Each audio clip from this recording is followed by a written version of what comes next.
Namaste, Pranam, Gita Dhyanam. Om Parthaya Pratibodhitam Bhagavata Narayanena Swayam Vyasena Gratitam Purana Munina Madhye Mahabharatam Advaitamritavarshinim Bhagavatim Ashtadashadhyayinim Bhattvāmanusandadhāmi Bhagavad-gīte Bhavatveshini. Bhagavad Gita, with which Lord Narayana himself gave enlightenment to Arjuna. The ancient sage Vyasa included it in the Mahabharata. O showerer of the nectar-like knowledge of non-dualism, O goddess contained in the 18 chapters, O my affectionate mother, the destroyer of rebirth, I meditate upon thee. And now, Krishna Vandana. Vasudeva Sutam Devam Kansachanuramardanam Devakim Pramanandam Krishnam Vande Jagadgurum. O Lord, son of Vasudeva, slayer of Kansa and Chanu, extreme delight for Mother Devaki, O Krishna, supreme teacher of the universe, my salutations to you. And having read about Sri Krishna's teachings to Arjuna in the 51st verse yesterday, we are now going to read the 52nd verse from the Sankhya Yoga, the second adhyaya of Srimad Bhagavad Gita. In the previous shloka, Sri Krishna told Arjuna about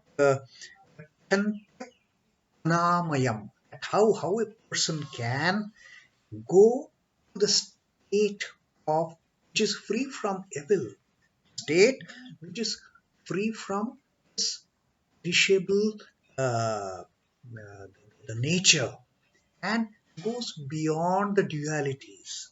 Now here Sri Krishna is on this particular the attainment of imperishable, anamayam, how to reach that stage of being stainless, being imperishable, being free from evil. Sri Krishna is indicating that particular attainment of that particular state in this 52nd shloka. Yadā te moha-kalilaṁ buddhir vyatitariṣhyati tadā gantāsi nirvedaṁ śhrotavyasya śhrutasya ca. Yadā te moha-kalilaṁ. Yadā is when. Te, you. Moha-kalilaṁ, mire of delusion, the taint of delusion, the black mark, black spot of that delusion. Buddhi vyatitariṣhyati. Vyatitariṣhyati is cross beyond. What is crossing beyond this taint of delusion? Buddhi, your intellect. When the intellect of a person crosses taint, crosses the negativity of this delusion, then tadā, gantāsi, nirvedaṁ. Tadā is then. Gantāsi, you shall attain, you shall reach, you shall go over there. Tadā gantāsi nirvedaṁ. You will reach that stage of indifference. What Sri Krishna has been talking all this while of getting into that same-sightedness, getting into that equanimity. And here Sri Krishna says, then having crossed over the taint of delusion, when your intellect crosses over the taint, the impediments of the delusion, when it crosses over, then you will get into that state of nirvedaṁ. Nihi vedam, no indifference, going beyond the dualities of opposites, going beyond the pairs of opposites. śhrotavyasya, śhrutasya cha. And this is then you gain indifference to the things to be heard, things you have heard and those yet to be heard. Sri Krishna says, when your understanding transcends, when your intellect crosses over the limitations of this delusion. What is this delusion? This delusion is creating this attachment to pleasure, aversion to pain. It is all because of delusion. We all like to have joyous, pleasurable things, and we always try to shun the grief. We always try to shun the sorrows. We always try to shun things which are not acceptable to us. So, Sri Krishna says that having crossed over the limitations of this delusion, of this maya, which is creating this differentiation in our mind. And why this differentiation in our mind? Because this maya, it creates a barrier between us and our real nature. At the moment this barrier is created between ourselves and our real nature, we get into the trap of these pairs of opposites. Then you shall gain indifference to things heard and those yet to be heard. Normally it happens, our mind always gets swayed by what we have heard. Somebody tells us this is good, we start adopting it. Somebody tells us this is bad, we start hating it. We don't use our own intellect, our own buddhi as to what is good for us, what is not good for us. Because all our actions, they are focused on the fruit of the action rather than action itself. And that is the reason that we go by what people say. We go by what we have heard. And therefore Sri Krishna says, then you will gain indifference to things heard. śhrotavyasya, śhrutasya cha. Whatever you have heard, you will become indifferent to it. Then you will use your intellect. And also, you will become indifferent to the things that you are going to hear in future. You don't know what all you are going to hear. But having got into this particular state, having got into this particular state of nirvedaṁ, indifference, state of indifference, you will be free from the influence of things that you have heard so far and also from things that you are going to hear in future. Now, after transcending the taint of delusion, maya, illusion, the yogi is able to understand and distinguish between the Atman and Prakriti. What is my real self? And what is this projected self? This body of mine is not the real thing. The real thing is one which resides in this body, which dwells in this body. And as Sri Krishna has told us in the earlier verses, the one which does not get affected by water, which does not get wet, become wet by water, which does not, which cannot be burnt by the fire, which cannot be dried up by the wind. That real I which is dwelling in me, which doesn't have a beginning, which doesn't have an end, it is ever there, it is ever present from beginning to end. It doesn't have life, it doesn't have death. It's not that this I staying inside is getting birth and getting gets perished and then again gets birth. No, it is that one and only one, indivisible, indestructible. You cannot divide it, you cannot destroy it, you cannot kill it. It is Param. It is all one and one. So then the yogi is able to distinguish between the Atman and the Prakriti, real and the unreal, the beginning and the being and the becoming. The real I is here. The truth in itself is realized. Phenomenal existence is then evaluated for what it is worth. And like in yesterday's teaching that Sri Ramakrishna gave us for that 51st shloka, being in this imperishable world, in this imperishable phenomena, our effort should be reach the being in this perishable phenomena, our effort should be to reach that imperishable phenomena. So that is what Sri Krishna is again and again telling us here also.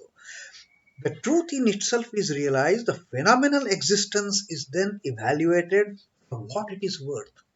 What is the worth of this life? A few years? 100 years at the most? 80 years? 70 years? 60 years? What is? And then it is all going to end. This body is going to end at one point of time. Vasansi Jiranani Yatha Vihaya, Krishna has said that when the body becomes useless, the one dwelling inside will shun this body, will just discard this body. He would need the one inside this body doesn't have any attachment to this body, that it keeps clinging onto this phenomenal physical body. This is my body. Oh, the moment the one inside starts feeling this body is of no use, that's the end of it. That's the end of it. And then this particular, the figure that you see, that people see, it is going to be going to cease its existence. And then it will be like a dead wood. And then we cremate the body and all is over. So one which is staying inside, dwelling inside, it realizes what is the difference between, and then our intellect realizes, having realized the one who is dwelling inside. Then our intellect, then our buddhi, and it realizes. Then we get the ultimate realization that this physical frame is merely a phenomenal thing. It is a perishable thing. The inquirer evaluates the dream. It is a dream. Swapnavat. Is our living as such in this world is like a dream. Any moment we may wake up from this dream when we have the ultimate realization, and then when we look at our dream, some dreams we recollect, some dreams we don't even recollect, and when we recollect those dreams, oh, that was a dream. It was, if it was a good dream, we feel happy inside. Oh, what a beautiful dream I had. If it was a sad dream, it also affects this phenomenal, you know. Oh my God, I had a bad dream. And that is when the the inquirer evaluates this dream of being in the phenomenal world. He does not attribute one value to the dream that he has heard of already and waits to attribute another value to the one that remains to be related to him. He is getting all these experiences. Fine. A Brahmajnani hears of the scientific discoveries that have been made so far. He classifies them all as various modifications of the phenomenal universe as cognized by the intellect, which is itself a phase of fleeting phenomena. We keep on hearing so many, scientific discoveries, yes, discoveries and inventions, so many. After all, what are they? They are nothing but projections of the same limited phenomenal prakriti. Is anything beyond that? The scientists, they cannot go beyond that. Whatever is within this limited field of phenomena, they can play only within that jurisdiction. They cannot go beyond. The new discoveries that remain to be recounted to him will also be brushed aside with the same remark. So what, you have found so many planets are there on the no, in the universe. Have you understood the universe? We talk of Big Bang, we talk of all those big, gigantic words, how the universe formed. But do we know that this is the only universe? There are so many universes there could be. Whatever our tiny intellect can perceive, we are perceiving this phenomenal world outside, and we are trying to make all these scientific discoveries within that limited framework. So for a yogi, the discoveries to happen in future are also part of this phenomenal. Those that have happened, those that are going to happen, are all same to him as far as his knowledge is concerned, because he knows this is all phenomenal. There is no reality in all these scientific discoveries and inventions and the experimentations and all those things. Now, events like the Mahabharata war present themselves as great and consequential to ordinary people. When we read the story of Mahabharata for us, oh, it is such a huge treatise. It is an epic. We get flabbergasted by all those characters and happenings in Mahabharata. But for Brahmajnani, his reaction is totally different. A Brahmajnani views them with utter indifference. Because for a Brahmajnani, even the epics of Mahabharata, Ramayana, they are all in the grasp of this phenomenal world. Yes, they talk about Lord, no doubt. Talk about Krishna, they talk about Rama, but overall, again, the storyline, whatever is happening, is within the realm, within the limited framework of this phenomenal world. The evolution and involution of the universe itself are meaningless to him. How this earth was formed, how the solar system was formed, how the moon got away from earth, all these things, they are immaterial to a yogi, to a Brahmajnani. Because for Brahmajnani, there is no duality. There is no outside world and the inside world. For the yogi, it is all here inside. Aham Brahmosmi. And once you get that realization, you start looking at all this projected universe, the Prakriti, with totally indifference. And for you, good and bad. For you, the, the purity and impurity. For you, pleasure and pain. For you, the joy and sorrow, they all become immaterial. You hardly get affected by these pairs of opposites.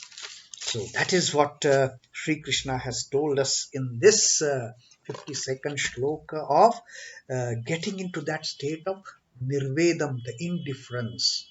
And then having reached that state